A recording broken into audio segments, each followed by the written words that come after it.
Hello guys, I am Nikki और आप देख रहे हैं अपना YouTube channel IQ students point. So guys, जैसा कि आपको पता है कि हमने अपनी इस यूनिट में सफरेज मूवमेंट कंप्लीट कर लिया था एंड आज की क्लास में हम ये इंडोनेशिया का जो एंटी कॉलोनियल स्ट्रगल्स चला था उसके बारे में पढ़ेंगे। और इसके अंदर मैंने आपको जो सब टाइटल्स दे रखे हैं स्टूडेंट, उस सब टाइटल्स को आपको डीपली खुद ही डिस्क्राइब करना है। ठीक है, बहुत सारे बच्चे ये बोलते हैं कि मैम, जैसे मैंने आंसर में भी सब टाइटल्स बता रखे हैं तो मैम आपने आंसर बताया ही नहीं। बेटा, आप कॉलेज के स्टूडेंट हो, उंगली पकड़ के तो चलोगे नहीं। अब सब टाइटल्स बता दिए गए हैं, ये भी बहुत बड़ी बात होती है कि कोई टीचर आपको सब टाइटल बता रहा है तो आपको उसको खुद ही डिस्क्राइब करना है। ऐसा नहीं होता कि टीचर आपको पूरे पूरे आंसर लिख के देगा। सो आज की क्लास में हम एंटी कॉलोनियल स्ट्रगल को स्टार्ट करते हैं। So let's start. देखो जी, इंडोनेशियाई राष्ट्रीय क्रांति या फिर इंडोनेशियाई स्वतंत्रता संग्राम या फिर इंडोनेशिया गणराज्य और डच साम्राज्य जो है उसके बीच में एक संघर्ष चल रहा था और वो था पॉलिटिकल क्राइसिस, राजनीतिक संघर्ष चल रहा था। और युद्ध के बाद जो औपनिवेशिक इंडोनेशिया था उसके दौरान एक अंदर ही अंदर सामाजिक क्रांति भी चल रही थी। तो 1945 में इंडोनेशिया की स्वतंत्रता की घोषणा और 1949 के एंड में नीदरलैंड ने डच ईस्ट इंडिया पर अपना सॉवरेनिटी को एक संयुक्त राष्ट्र इंडोनेशिया गणराज्य के रूप में बीच में फंसा लिया था।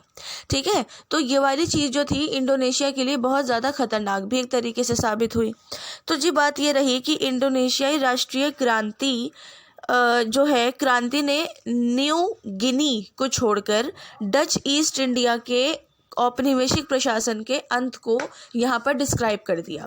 उन्होंने कहा कि कई स्थानीय शासक जो हैं, मतलब राजा जो हैं, उनकी पावर को कम करने के साथ साथ जातियों को भी बहुत ज़्यादा इम्पोर्टेंट दिखाना ज़रूरी है और मानना भी ज़रूरी है। ठीक है, यहाँ पे आप देख सकते हैं डेट 17 अगस्त 1945 से 27 दिसंबर 1949 तक चला। Location Dutch East Indies, today's Indonesia. ठीक है, रिजल्ट क्या था? इंडोनेशियन पॉलिटिकल विक्ट्री हुई, डच मिलिट्री विक्ट्री हुई, Dutch recognisation of Indonesian independence in Dutch, Indonesian round table conference हुई। ठीक है, ये तीन मेन चीज़ें हैं जो आपको अपने आंसर में इंक्लूड करनी है, इसलिए मैंने यहाँ पर इसको लिख दी है। अब बात आती है बैकग्राउंड की, मतलब इस चीज़ को हमें डीपली जानने की कि what is Indonesian anti colonialism struggle. इंडोनेशियाई स्वतंत्रता आंदोलन जो था 1908 के में ही शुरू हो गया था और राष्ट्रीय जागृति दिवस के रूप में उसको आज भी मनाया जाता है। ठीक है, इंडोनेशिया में इस टाइम पर उसको हरी कैबिनेट नेशनल के रूप में भी मनाया जाता है। तो इंडोनेशियाई राष्ट्रवाद और जो डच उपनिवेशवाद थे उन्होंने स्वतंत्रता का समर्थन करा, आंदोलन करे, जैसे बुढ़ी उतोमा, इंडोनेशिया नेशनल पार्टी, सरेकात इस्लाम और इंडोनेशियन कम्युनिस्ट पार्टी PAK, ठीक है वही, और PKI भी थी। तो 20वीं सेंचुरी के पहले ही महीनों में ये चीज़ जो थी वो बहुत ही ज़्यादा तेज़ी से बढ़ती गई। बुद्धि उतोमा जो थे और सरेकत इस्लाम, इन दोनों ने लोगों के अंदर एक उम्मीद सी जगा दी थी कि हाँ, हमें स्वतंत्रता की ओर हम जाएंगे, हमें सब शासन मिलेगा, खुद का शासन करने को मिलेगा, ना कि राजा के अंडर में हम लोग रहेंगे। ठीक है, तो ये वाली चीज़ है कि यहाँ पर डच ने शुरू किया था एक वोक्सराट पीपल काउंसिलिंग नाम का, और उसमें वो शामिल होकर उन्होंने उस चीज़ की रणनीति को अपनाया कि हाँ ठीक है, लोगों अगर सब शासन के बारे में बातचीत कर रहे हैं तो सब शासन को प्रायोरिटी देना ज़रूरी है। दूसरों ने डच ईस्ट इंडीज़ कॉलोनी से सब शासन की स्वतंत्रता की मांग करते हुए भी अगेन आंदोलन करे, क्योंकि उन्होंने कहा कि अब देखो, ऑब्वियसली बात है, अगर कोई आपको एक हेल्प मिल रही है स्पेशली आंदोलन में तो आप उसकी तरफ जल्दी से भागोगे। तो यहाँ पर भी वही हुआ। तो इन नेताओं के सबसे उल्लेखनीय सुकर्णो और मोहम्मद हट्टा जो थे वो दो छात्र और राष्ट्रवादी नेता थे। ठीक है, जिन्होंने डच नैतिक नीति के एजुकेशनल जो एक तरीके से डेवलपमेंट था उसमें बहुत ही ज़्यादा भूमिका निभाई थी। तो सेकेंड वर्ल्ड वॉर के टाइम पे 31 वर्षों के लिए जापान ने इंडोनेशिया पर कब्जा कर लिया था। ठीक है, जापान एकमात्र ऐसी जगह थी उस टाइम पे कि वो इंडिया पे भी कब्जा करना चाहती थी और उन्हें इंडोनेशिया पर भी कब्जा कर ही लिया। खैर इंडिया पर तो वो तब कब्जा करना चाहते थे जब ब्रिटिश ईस्ट इंडिया कंपनी यहाँ पर थी और वो ईस्ट इंडिया कंपनी से बदला लेने के लिए इंडिया पर कब्जा करना चाहते थे। ठीक है, तो वो ये वाली बात है। अच्छा जी, अब बात आई नीदरलैंड के पास जापानी सेना के खिलाफ बहुत सारी चीज़ें थी, उनके पास प्रूफ्स थे बहुत सारे, और उन्होंने अपनी रक्षा करना अच्छा समझा। उन्होंने कहा भाई जापान तो पागल हो गया, वो कभी इधर कभी उधर हाथ पैर मार रहा है, अपने आप को भी सेफ रखो। तो ये वाली चीज़ रही कि आगे जाकर अपनी शुरुआती हमलों के सिर्फ स्टार्टिंग के 3 महीनों के अंदर अंदर जापान ने डच ईस्ट कंपनी पर भी कब्जा कर लिया। कोई फ़ायदा नहीं हुआ अपने आप के बचाव करने का, रक्षा करने का, उनने डच ईस्ट इंडिया कंपनी पर भी अगेन कब्जा कर लिया। तो बात ये रही जावा में और कुछ हद तक सुमात्रा में, ये दोनों इंडोनेशिया के द्वीप हैं। ठीक है, छोटे से समूह द्वीप है, तो द्वीप समूह है मतलब, तो जावा है और एक है सुमात्रा। ठीक है, तो यहाँ पर भी जापानियों ने अपना एक तरीके से जो था वो शासन करना शुरू कर दिया। इन्होंने यहाँ पर सबसे पहले कब्जा करा और इंडोनेशियाई स्वतंत्रता के जो एक तरीके से वो थे परोपकारी समर्थन कि हाँ हम लोग ये करेंगे ही करेंगे, स्वतंत्रता लाएंगे ही लाएंगे। तो उन लोगों ने क्या किया, उन लोगों ने जापानी राजनीतिक लाभ के लिए ज़्यादा से ज़्यादा काम करे, मतलब एक तरीके से वही वाली कि जिस थाली में खाया उसमें ही छेद कर दिया। ठीक है, उसके अलावा ये रही कि जो हमारी इंडोनेशियाई संस्थाएं थी, इन समर्थन में सुकर्णो जैसे उन्नत राजनीतिक नेता जो थे उनका निर्माण किया। फिर ठीक उसी बात क्रांति के लिए जापानियों ने इस चीज़ को नष्ट कर दिया, ख़त्म कर दिया, और डच निर्मित आर्थिक प्रशासनिक मतलब इकोनॉमिकल एडमिनिस्ट्रेशन एंड पॉलिटिकल ढांचे जो थे वो बदल दिए गए। ठीक है, इसके अलावा 7 दिसंबर 1944 को जब युद्ध जापानियों के लिए बहुत बुरी तरीके से चल रहा था, तो प्रधानमंत्री कोइसो ने इंडोनेशिया के लिए स्वतंत्रता का वादा कर दिया। उन्होंने कहा कि मैं स्वतंत्रता दिलाऊंगा, डोंट वरी, लेकिन कोई भी एक डेट फाइनल नहीं करी कि इस टाइम पर हम स्वतंत्र हो जाएंगे, मतलब वो कोशिशें कर रहे थे। तो सुकर्णो के समर्थक जो थे उन्होंने इस घोषणा को जापानियों के साथ उनके सहयोगी समर्थन के रूप में देखा, क्योंकि कुछ जापानी भी थे ऐसे जो स्वतंत्रता चाहते थे इंडोनेशिया में रहकर, क्योंकि जापान ने जब हुकूमत कर रखी थी, कब्जा कर रखा था, तब बहुत बुरा हशर था इंडोनेशिया का। ठीक है, नेक्स्ट टॉपिक है हमारा डिक्लेरेशन ऑफ इंडिपेंडेंस, आज़ादी की घोषणा।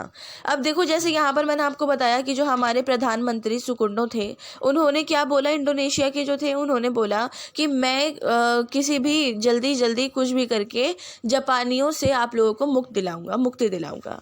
अब स्वतंत्रता की घोषणा, प्रशांत क्षेत्र में जापानी सम्राट के अपने आप को त्याग देने से मतलब आत्मसमर्पण करने के 2 दिन बाद ही 17 अगस्त 1945 को कट्टरपंथी और पॉलिटिकल पेमुडा जो था उनके ग्रुप का बहुत ज़्यादा दबाव बना। सुकर्णो और हट्टा ने इंडोनेशियाई स्वतंत्रता की घोषणा कर दी और अगले ही दिन इंडोनेशियाई स्वतंत्रता की तैयारी समिति मतलब PPKI ने सुकर्णो को राष्ट्रपति और हट्टा को उपराष्ट्रपति चुन लिया था। ठीक है, तो ये वाली चीज़ हुई। फिर उसके बाद आई हमारी रिवॉल्यूशन एंड कोप, क्रांति और बरसियाब। देखो स्वतंत्रता की घोषणा की खबर से जो बाहर के द्वीप थे ना, उनमें ये चीज़ बहुत फैलने लगी कि भाई अब जिस स्वतंत्रता हो गई है, जापानियों ने जो आक्रमण किया वो सब फिजूल था एक तरीके से। ठीक है, तो ये बात रही कि 24 अगस्त 1945 को सिग्नेचर्स हुए, नागरिकों के मामलों में समझौते किए गए, उनके आधार पर ब्रिटिश और डच सैनिकों को डच ईस्ट इंडिया में उतारने के लिए सहमति मिली गई। इसके अलावा सैनिकों के लिए नीदरलैंड इंडीज़ नागरिक प्रशासन जो था, नागरिकों ने उसमें भी हेल्प करी। ठीक है, क्योंकि स्वतंत्रता में अब जैसे अगर हम इंडिया के एग्जाम्पल लें स्वतंत्रता का, तो स्वतंत्रता में सिर्फ हमारे नेताओं का ही हाथ नहीं था, हमारे स्वतंत्रता सेनानियों के भी हाथ नहीं था, उनके अलावा नागरिकों का भी हाथ था। बहुत लोगों ने भी अपनी जिंदगियां गंवाई थी। तो सेम वही चीज़ इंडोनेशिया बाबा भी ऐसा ही थे। इंडोनेशिया जी क्या बात रही यहाँ पर कि इंडोनेशिया ने यही वाली चीज़ भी रखी, स्वतंत्रता करी, और उसके बाद धीरे धीरे नागरिकों ने भी थोड़ी बहुत हेल्प करनी अपनी जारी रखी। ठीक है, उसके बाद क्या हुआ कि 29 सितंबर में 1945 में ये चीज़ पहली बार ब्रिटिश सहयोगी सेना वहाँ पर आई। और क्या हुआ कि जो बाहरी शक्तियां थीं वो सामने दिख गई और जो मित्र राष्ट्र की सेना थी वो इंडोनेशिया में कुछ महीने और कुछ हफ्तों पहले ही आ चुकी थी। जो ऑस्ट्रेलिया में बहिष्कार के हड़ताल कर रहे थे वो लोग थे, वो जो इंडोनेशिया में आए थे एक सप्ताह पहले, ठीक है। तो उनको कोयला लोडिंग और मैनिंग करने के कारण भी माना गया था। तो ये हड़तालें जुलाई 1946 में ही पूरी हो चुकी थी। और एक तरीके से दूसरी ओर ये भी देखा गया था कि जापानियों ने जब आत्मसमर्पण करने की शर्तें रखी थी तो उसमें अपने हथियार डालने, सिस्टम को बनाए रखने की आवश्यकता भी महसूस करी थी। एक तरीके से कि जापानी इंडोनेशियाई लोगों को हथियार सौंपकर चले गए थे, बस मेन बात ये है। तो जापानी आत्मसमर्पण के बाद के जो सप्ताह थे, मतलब वीक्स थे, उसके अंदर परिणामी शक्तियां जो थीं वो एक तरीके से बहुत अजीब सा माहौल बनाए रखी थी। लेकिन रिपब्लिकन के लिए वो एक बहुत ज़्यादा बड़ा अवसर बन चुकी थी। कई पेमुडा जो थे वो गणतंत्र समर्थकों के संघर्ष में समूहों में शामिल हो गए थे और उन्होंने एक तरीके से एडमिनिस्ट्रेशन को कंट्रोल भी करना शुरू कर दिया था। तो जापानी गठित लेकिन विघटित जियोगु ने, मतलब पेटा और स्वयं सेना जो थी, और हाइडो ने, जो जापान ने सशस्त्र बल अपने रखे थे, उनके हथियार वगैरह थे, बेसिकली ये वो नाम है सारे, तो उनके सैनिक भी एक अलग से ही थे। तो बहुत सारे जो थे अनुशासनहीन थे, जो एक तरीके से अनुशासन नहीं करते थे, नहीं समझते थे। वो लोग सिचुएशंस को ना समझकर क्रांतिकारी थे, अशांति फैलाते थे। और पहले ही हफ्तों में टकराव से बचने के लिए जापानी सैनिक ने ज़्यादा से ज़्यादा शहरों के क्षेत्रों को अपने अंडर में ले लिया था।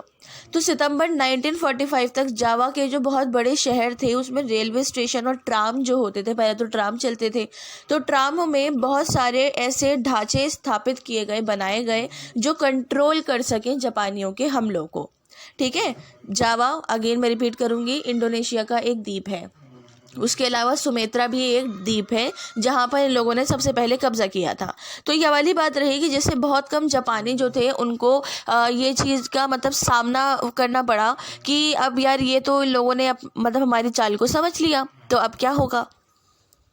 उसके अलावा बात ये रही कि क्रांतिकारी संदेश फैलने के लिए पेमुडा ने अपने आप को रेडियो स्टेशन और समाचार पत्र में भी सामने रखा, लोगों को जागरूक किया, बताया, क्योंकि उस टाइम तो समाचार पत्र और रेडियो ही रहते थे, लोग रेडियो से सुनते थे। तो जो भी चीज़ें हुआ करती थी, जो भी चीज़ें थी, वो सब कुछ रेडियो की हेल्प से होता था और समाचार पत्रों की। तो जकार्ता, योग्यकार्ता और सुकार्ता, ये जो थे, इन्होंने रिपब्लिक समाचार पत्र पत्रिकाएं छापी थी, बनाई थी, और ये सब कुछ बहुत आम थी।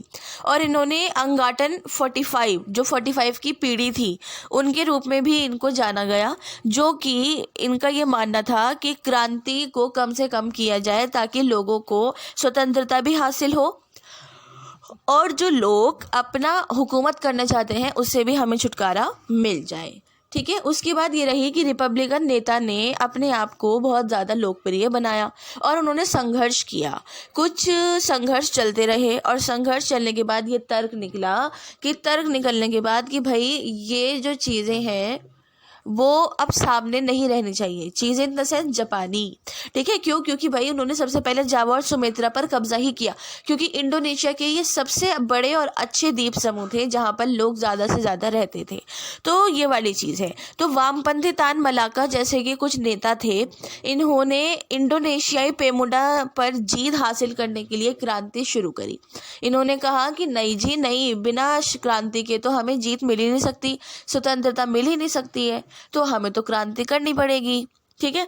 तो 19 सितंबर को तकरीबन 20 लाख से ज़्यादा लोग जकार्ता में एक साथ क्रांति के लिए खड़े हुए थे और उन्होंने सुकर्णो और हट्टा को भी कुचल दिया था, क्योंकि सुकर्णो और हट्टा जो थे वो एक तरीके से जापानियों के गुलाम बन गए थे। उन्होंने लोगों को नॉर्मली ये चीज़ रखा कि बस जनता तो है, हम कंट्रोल तो कर रहे हैं, लेकिन जनता पागल नहीं थी, उनको सब कुछ समझ आने लगा था। तो 1947 में बरसियाब के बाद डच अधिकारियों ने पीड़ित शवों को निकालने की कोशिशें करी और कई लोगों को बचाने की भी कोशिशें करी, जिन्होंने अपनी गवाही दी, कानूनी गवाही, कि हाँ हम लोगों ने देखा था ये सब कुछ करते हुए।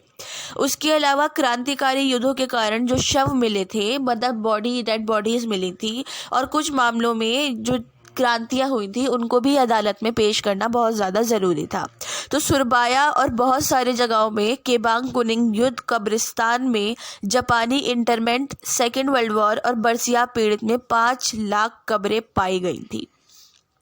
सिम्पांग सोसाइटी जो थी क्लब सुरबाया को परताई रकायत इंडोनेशिया PRI के नाम से इसको जाना जाता है कि पमुडाओ ने एक तरीके से एक अगेन जो थी प्लानिंग करी और उसके अंदर PRI का जो था एक मुख्यालय बना दिया। तो कमांडर सुतोमो जो थे उन्होंने सैकड़ों नागरिकों के रिजल्ट पर निगरानी रखी कि क्या इन लोगों का रिजल्ट निकलता है, ये लोग क्या बताना चाहते हैं और क्या चीज़ सामने आएगी। ठीक है, ये वाली चीज़ है। अब नेक्स्ट टॉपिक है हमारा फॉर्मेशन ऑफ रिपब्लिकन गवर्नमेंट। ठीक है, इसके अंदर ये रहा कि अगस्त 1946 के एंड तक जकार्ता में एक केंद्रीय रिपब्लिकन सरकार स्थापित हो गई। इसने इंडोनेशिया जो एक तरीके से फ्रीडम थी उसके लिए तैयार कमेटी द्वारा जापानी कब्जे के दौरान ये संविधान तैयार करे थे। ठीक है, तो अभी आम चुनाव होने बाकी थे और राष्ट्रपति की हेल्प से एक केंद्रीय सेंट्रल इंडोनेशियाई समिति कमेटी बन गई थी। तो इसी तरीके से समितियां जो थी वो बनती रहीं और सब कुछ होता रहा। तो स्वदेशी शासकों के बीच में ये जो प्रश्न थे वो उठने लगे कि केंद्रीय जवानी रियायतों के तुरंत बाद खुद को रिपब्लिक घोषणा कर देना ये कुछ अजीब नहीं होगा, क्योंकि अभी तक तो जापानी हम पर कंट्रोल करे हुए हैं, अभी तक तो इनका कंट्रोल गया नहीं है। इस वजह से बात ये रही कि कई बाहरी द्वीपों के बीच इस तरह की अनिच्छा कट्टरपंथी जो थी वो बहुत ज़्यादा दिखती रही और समर्थन जो था दक्षिण सुलावेसी मतलब हट्टी के जो राजा थे उनके साथ उनके खिलाफ जो लड़ाई की गई थी, जैसा आपको मैंने ऊपर बताया कि उन दोनों को ही कुचल दिया गया था, तो ये वो लोग थे। ठीक है, उसने क्या करा, मकासरी और बुगिस राजा से, जिन्होंने जकार्ता के रिपब्लिक गवर्नर एक मेंडोनी ईसाई का समर्थन भी किया था। तो कई बाली के जो राजा थे उन्होंने एक डेमोक्रेटिक सत्ता को स्वीकार किया कि डेमोक्रेसी होनी चाहिए, ना कि किसी और तरीके का सत्ता या फिर शासन होना चाहिए। नेक्स्ट है हमारा सहयोगी या फिर संबंध काउंटर क्रांति। डचों ने सुकर्णो और हट्टा पर जापानियों के साथ जो सहयोग करने का आरोप लगाया था और जापानी फांसीवाद की रचना के रूप में गणतंत्र की जो थी वो निंदा भी करी थी। तो डच ईस्ट इंडीज जो थे उन्होंने एडमिनिस्ट्रेशन में इंडोनेशिया में आपसी जो था वित्तीय पोषण मतलब पैसों को रिगार्डिंग जो भी प्रॉब्लम्स थी वो क्या करा, उन्होंने संयुक्त राज्य अमेरिका से $1 करोड़ का ऋण ले लिया, कर्जा ले लिया। ठीक है, क्योंकि उस टाइम पर अमेरिका ही कर्जा देता था इसलिए। नेक्स्ट है संबंध पेशा। संबंध पेशा में क्या आएगा कि सेकेंड वर्ल्ड वॉर से नीदरलैंड जो था बहुत कमज़ोर हो गया और 1946 की शुरुआत तक वो बहुत महत्वपूर्ण सैन्य बल के रूप में वापसी नहीं आ पाया। ठीक है, अब लड़ाई के लिए तो ऑब्वियसली बात है हथियार चाहिए, सैनिक चाहिए। उसके अलावा क्या हुआ कि जापानी और मित्र राष्ट्र देशों की जो सेना थी उसके सदस्यों ने एक कार्यवाहक के रूप में काम करने की भी कोशिश करी। तो जैसा कि अमेरिकी सेनाएं जापानी घरेलू द्वीपों पर ध्यान रखती थी, द्वीप समूहों को British admiral Earl Louis Mountbatten supreme allied commander दक्षिण पूर्व एशिया कमांड के जो राइट्स थे उसके क्षेत्रों में रखा गया था।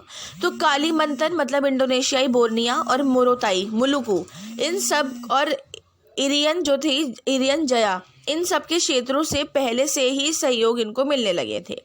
तो डच प्रशासक पहले ही इन क्षेत्रों में लौट चुके थे।